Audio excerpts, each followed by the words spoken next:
কবর জিয়ারত, কবর জিয়ারত করা কি যাবে? আদৌ কি কবর জিয়ারত করা যাবে? কথা বলেন কেউ? কবর জিয়ারত করা যাবে, অবশ্যই যাবে। কবর জিয়ারত করা সওয়াবের কাজ। ونشهد أن لا إله إلا الله وحده لا شريك له والذي لا ضد له ولا ند له لا مثل له ولا مسيح له لا وزيل له ولا كفيل له لا شبه له ولا شبيه له لا ولد له ولا والد له وهو الواحد الفرد الصمد لم يلد ولم يولد ولم يكن له كفوا أحد ونشهد أن سيدنا ونبينا وحبيبنا وبشيرنا ونجيرنا وطبيبنا وطبيب أرواحنا وحبيبنا وحبيب ربنا محمدا عبد الله ورسوله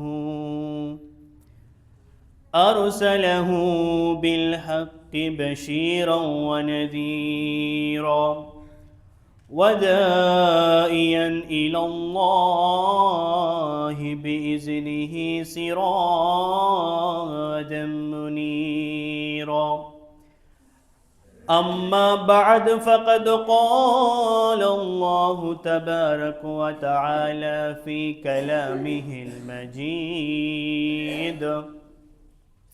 وفي فرقانه الحميد أعوذ بالله من الشيطان الرجيم بسم الله الرحمن الرحيم وما أرسلناك إلا رحمة للعالمين إن الله وملائكته يصلون على النبي يا أيها الذين آمنوا صلوا عليه وسلموا تسليما اللهم صل على محمد وعلى آل محمد كما صليت على إبراهيم وعلى آل إبراهيم إنك حميد مجيد اللهم بارك على محمد وعلى آل محمد كما باركت على إبراهيم وعلى آل إبراهيم إنك حميد مجيد উপস্থিত সম্মানিত শ্রোতামণ্ডলী, যে মহান রব্বুল আলামিন আমাদেরকে এই সুন্দর জুমার মসজিদে কম বেশি অনেকেই একত্রিত হওয়ার তৌফিক দান করেছেন, সেই মহান রব্বুল আলামিনের প্রশংসা, গুণগান, তারিফ, আজগার, জিকির করে আমরা মহাবিশ্বে মহামানব শেষ করতে পারি না। এই কারণে জনাবে রাসূল সাল্লাল্লাহু আলাইহি ওয়াসাল্লাম আমাদেরকে একটি ছোট্ট বাক্য শিখিয়ে দিয়েছেন। সবাই নিজের মন থেকে, নিজের অন্তর থেকে, নিজের অন্তরের অন্তস্থ থেকে বলুন আলহামদুলিল্লাহ। এরপরে পরে সমগ্র মানব জাতির শিক্ষক, সমগ্র মানব জাতির পদ ও প্রদর্শক জনাবে রাসূল সাল্লাল্লাহু আলাইহি ওয়াসাল্লাম, তিনার উপর হাজার হাজার সালাত অবতীর্ণ হোক, শান্তির ধারায় বর্ষিত হোক। আমরা পড়ি আল্লাহুম্মা সাল্লি আলাইহি আল্লাহুম্মা বারিক আলাইহি। সম্মানিত শ্রোতা মণ্ডলী, আজকে আমি যে বিষয়বস্তু নিয়ে আপনাদের সম্মুখে দণ্ডমান হয়েছি, বলবো বলে মনস্থ করেছি, সেই বিষয়বস্তুর নাম হচ্ছে শিরক এবং বিদআত। শিরক এবং বিদআত নিয়ে আমি একটা বিষয় বেশি করে হাইলাইট করব এবং সেই বিষয়টাকে আমি কোরআন এবং হাদিস দিয়ে আলোচনা করব ইনশাআল্লাহ। সর্বপ্রথমে আসি, আল্লাহ তাবারক ওয়া তাআলা রাসূল বলেন, আব্দুল্লাহ ইবনে আমর রাদিয়াল্লাহু তাআলা আনহু থেকে বর্ণিত, তিনি বলেন রাসূল সাল্লাল্লাহু আলাইহি ওয়াসাল্লাম বলেছেন যে কোনো ব্যক্তির কাছে যদি চারটা জিনিস থাকে, কোনো ব্যক্তির কাছে যদি চারটা জিনিস থাকে এবং সেই ব্যক্তি যদি পৃথিবীর সব কিছুই হারিয়ে ফেলে, তবুও সেই ব্যক্তির সমস্যা হবে না। আব্দুল্লাহ ইবনে আমর রাদিয়াল্লাহু তাআলা আনহু হাদিসটি বর্ণনা করেছেন। তিনি বলেন, মুহাম্মদ সাল্লাল্লাহু আলাইহি ওয়াসাল্লাম বলেছেন, কোনো ব্যক্তির কাছে যদি চারটা জিনিস থাকে এবং সেই ব্যক্তি যদি পৃথিবীর সব কিছুই হারিয়ে ফেলে, তবুও সেই ব্যক্তির কোনো সমস্যা হবে না। তার মধ্যে এক নাম্বার হচ্ছে হিফজুল আমানাতি। হিফজুল আমানাতি, যে ব্যক্তি আমানত রক্ষা করবে। কোনো ব্যক্তির কাছে আমানত রাখা হয়, কোনো কিছু কোনো ব্যক্তিকে জিম্মা দেওয়া হয় এবং সেই জিনিসটা কোনো ব্যক্তি আমানতে রাখে, আমানত খেয়ানত করে না। আল্লাহ তাবারক ওয়া তাআলা রাসূল বলেন, এই জিনিসটি যার কাছে থাকবে সেই ব্যক্তির এই দুনিয়ার মধ্যে কোনো সমস্যা হবে না। দ্বিতীয়ত আল্লাহ তাবারক ওয়া তাআলা রাসূল বলেন, সিদকু হাদিসিন, সত্য কথা বলা।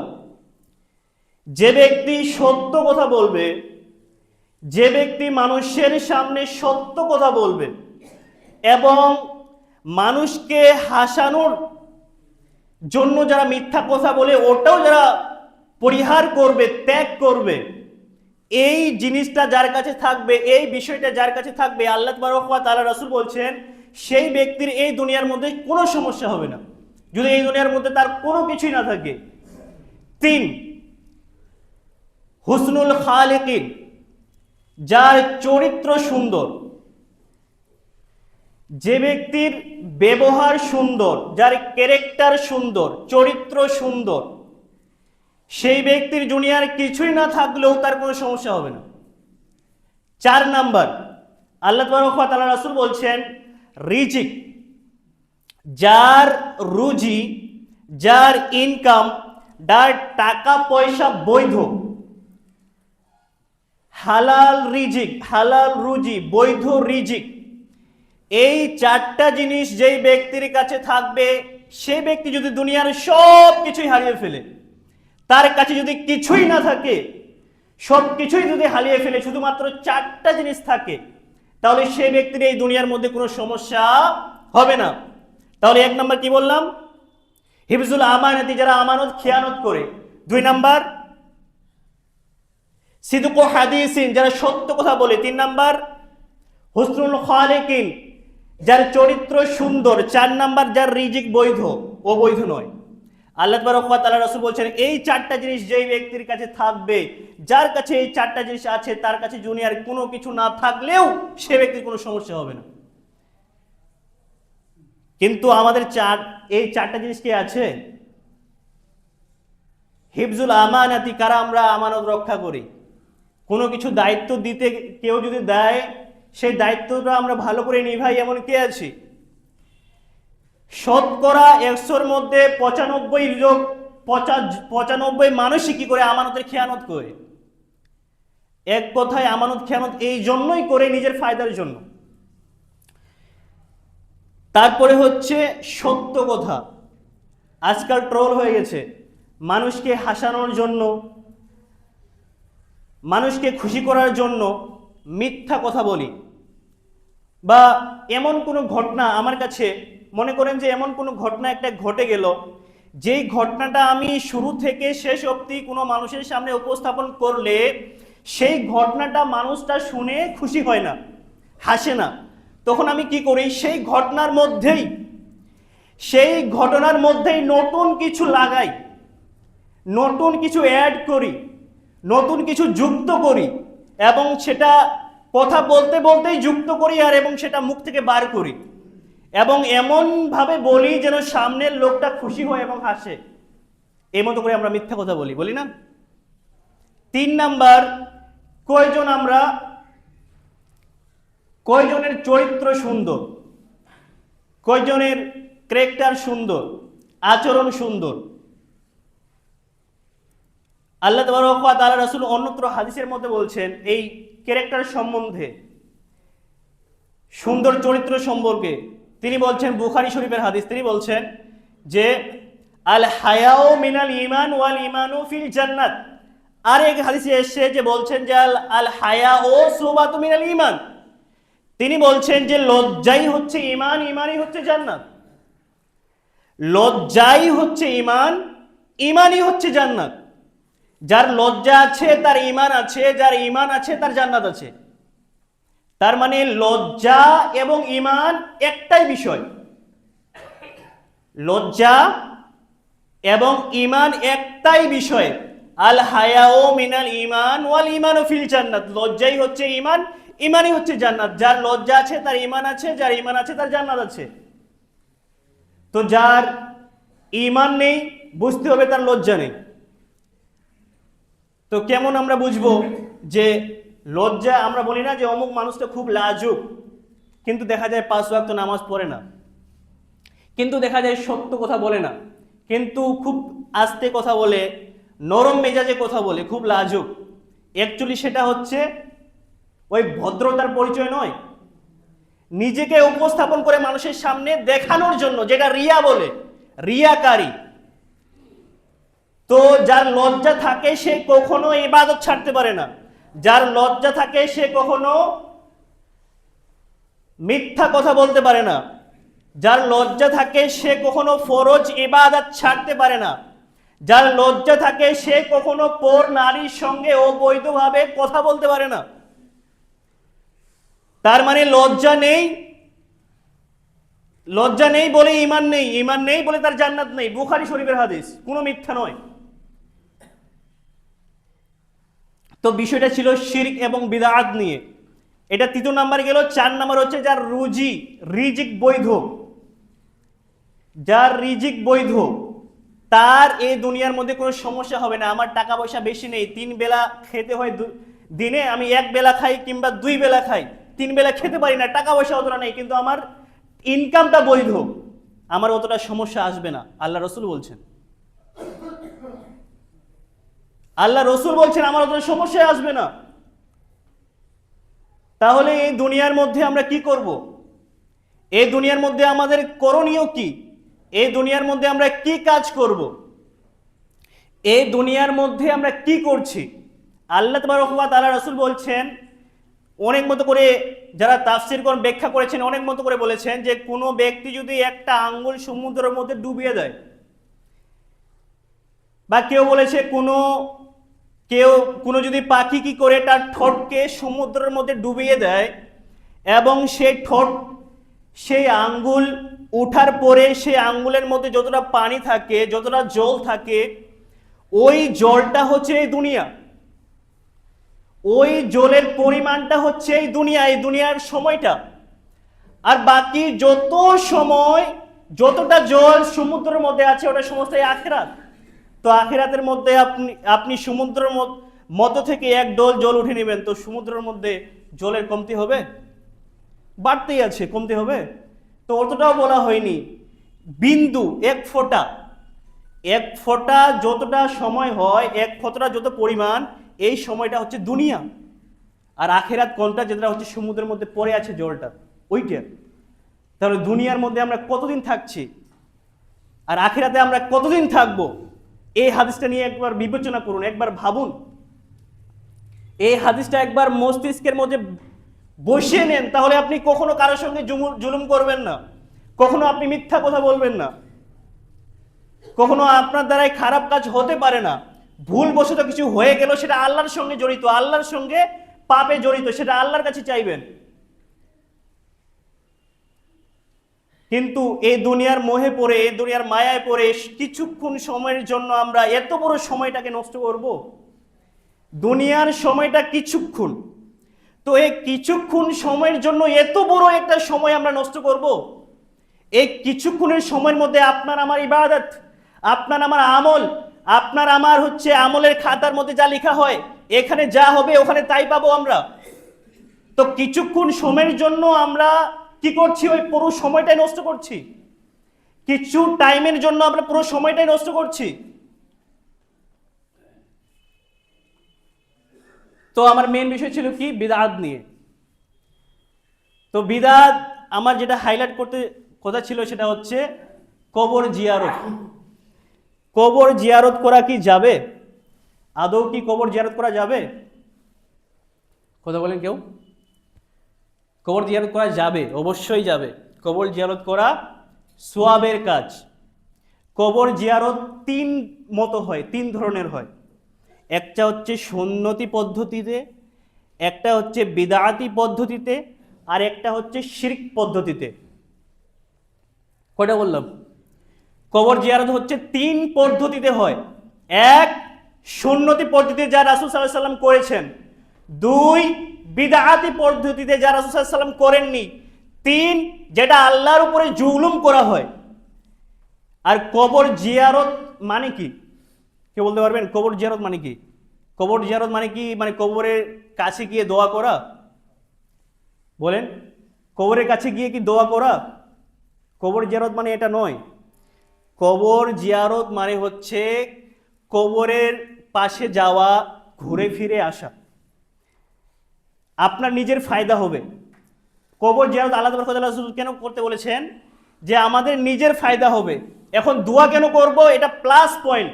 এটা হচ্ছে মৃত ব্যক্তি যারা কবরের মধ্যে শুয়ে আছে তার মাগফিরাতের জন্য দোয়া করব।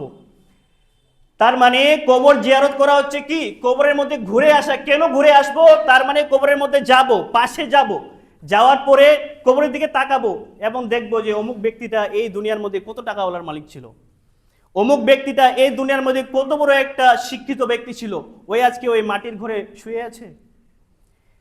ওই আজকে ওই মাটির ঘরে শুয়ে আছে। আমার বাবা এত টাকা পয়সার মালিক ছিল, আমার বাবা আজকে মাটির ঘরে শুয়ে আছে।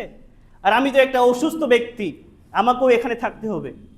এই যে ইমানকে একটা তাজা করবে, কবর জিয়ারত মানে এটাই, কবরে ঘুরে আসা। তাহলে কবরে গিয়ে দোয়া করব কেন? সেটা হচ্ছে মৃত ব্যক্তির জন্য। তো কবর জিয়ারত করলে দুইটা ফায়দা হয়, একটা নিজের জন্য, একটা যে কবরের মধ্যে শুয়ে আছে। নিজের জন্য কি? যে ব্যক্তি কি করবে? কবরের মধ্যে যাবে এবং মনে করবে যে অমুক ব্যক্তি শুয়ে আছে, এখানে আমাকেও একদিন আসতে হবে। এই জন্য আমরা বেশি বেশি করে কবর জিয়ারত করব, কবরের পাশে ঘোরাঘুরি করব, দোয়া করব তাদের জন্য। দ্বিতীয় ফায়দা কি হবে? যে শুয়ে আছে, কবরের মধ্যে যে আছে, তার ফায়দা, তার মাগফিরাতের জন্য, তার জন্য দোয়া করব যেন আল্লাহ ওকে জান্নাত নাসিব করেন। এটা হচ্ছে কবর জিয়ারত করব। তো এটা সুন্নতি পদ্ধতি কিভাবে করব? আল্লাহ তাবারক ওয়া তাআলা রাসূল বলছেন যে জুনুল কাবুরা, তোমরা কি করো? কবর জিয়ারত করো। কেমন করবে? আমাদের হচ্ছে ইন্ডিয়ার মধ্যে, বাংলাদেশের মধ্যে, পাকিস্তানের মধ্যে এটা হচ্ছে আম হয়ে গেছে। কবর জিয়ারত মানে সবাইকে হাঁকিয়ে নিয়ে চলো, তারপর দোয়া করো যে রব্বানা আতিনা ফিদ দুনিয়া হাসনাতাও ওয়া ফিল আখিরাতি হাসনাতাও ওয়া কিনা আযাবান নার। নিজের জন্য দোয়া চাচ্ছে আর সবাই পিছনে বলছে আমিন আমিন। এটা রাসূলের পদ্ধতি নয়, এটা রাসূল করেননি, এমন রাসূল করতে বলেননি। সুন্নতি পদ্ধতি আপনি হচ্ছে যাবেন, যাওয়ার পরে সেখানে দেখবেন আপনারও ঈমান তাজা হবে এবং তাদের জন্য আপনি মাগফিরাতের দোয়া করবেন। যদি আপনার কোনো দোয়া মুখস্থ না থাকে, অন্তত একটা দোয়া করবেন, যেটা হচ্ছে জানাজার দোয়া। আল্লাহুম্মা গফিরলি হাইয়িনা ওয়া মাইয়িতিনা ওয়া শাহিদিনা ওয়া গায়িবিনা। এত বড় দোয়া, এত সুন্দর একটা দোয়া, এই দোয়াটা করবেন। যদি এটাও মনে না থাকে, এটা জরুরি আপনার মুখস্থ করার জন্য। জানাজার পিছনে আপনি কি করেন? ইমাম সাহেব যখন জানাজা পড়ায় আপনি কি পড়েন তখন? এটা জরুরি আপনাকে মুখস্থ করার। যদি এটাও মনে না থাকে, ওই সময় আপনি নিজের ভাষায় দোয়া করবেন যে আমার বাবাকে তুমি কি করো? আল্লাহ তাবারক ওয়া তাআলা আমার বাবাকে তুমি জান্নাত নাসিব করো। এটা হচ্ছে সুন্নতি পদ্ধতিতে। তাহলে বিদআতি পদ্ধতি কি? যারা দলবদ্ধভাবে যায় একসঙ্গে আমিন আমিন বলে, যেটা রাসূলের পদ্ধতি নয়। বিদআত ভালো জিনিস, বিদআত ভালো জিনিস, কিন্তু সেটা আমলে যুক্ত হয় না। বিদআতের কাজটা ভালো কিন্তু রাসূলের পদ্ধতি নয় বলেই সেটা বিদআত। বিদআত মানে ভালো জিনিস, খারাপ নয়, কিন্তু রাসূলের পদ্ধতি নয় বলেই সেটা হচ্ছে বিদআত। 3 নাম্বার যেটা হচ্ছে শিরক পদ্ধতি। অনেক মানুষ যায় যারা মাজারে যায়, কবরে যায়, এবং কবরে গিয়ে কবরবাসীর কাছে চায় যে তুমি আমাকে সন্তান দাও, এটা দাও, ওটা দাও। যারা কবরের মানুষকে বিশ্বাস করে না। আমার একটা ঘনিষ্ঠ আত্মীয়র মধ্যে একদিন বলতে বলতে বলতে বলতে একটা কথা বলে দিচ্ছেন যে এর মতো অবস্থায় যে আমরা তো দুনিয়ার মধ্যে বেশি দিন থাকবো না, কতদিন থাকবো না থাকবো শুধুমাত্র 2 জন জানে। 2 জন? বলছি 2 জন আবার কি করে জানে, প্রশ্ন করলাম। তো বলছে একজন হচ্ছে আল্লাহ, একজন হচ্ছে আল্লাহ, এটা নিয়ে আমরা একমত সবাই। দ্বিতীয় হচ্ছে আমাদের পীর, দ্বিতীয় জন হচ্ছে আমাদের পীর। আমি বলছি কোনটা পীর? আমার ঘনিষ্ঠ আত্মীয় একদম, বলছি কোনটা পীর? বলছে যার যেটা পীর, যার যেটা পীর, মানে ওদের হচ্ছে পীর।